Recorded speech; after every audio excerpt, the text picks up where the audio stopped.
guys, welcome back to the channel. In this tutorial, I'll be showing you how you can place picture and video in CapCut PC. Alright guys, here I have opened my CapCut application on my PC and I have imported my video as well. And first of all, I'm going to drag this video to the timeline.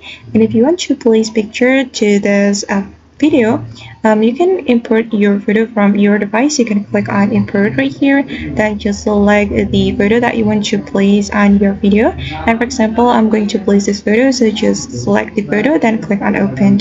Okay, and now the photo has been added to our CapCut project, and I'm going to drag this photo to this timeline. Okay, and now the photo has been added to our timeline, and if you want to overlay this photo, you just need to drag the photo to the part of the timeline above the video, and then you can cut the background of the photo. Just click on cut out right here. You can click on cut out, then select remove background. So click on auto cut out to remove the background. Alright, and now the background of the picture has been removed, and you can make the picture align with the video.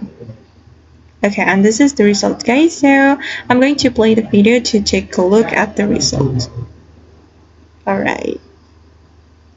Okay guys, and that's how we can place picture and video in CapCut PC. I hope this tutorial will be helpful for you. Thank you so much for watching and see you on the next video.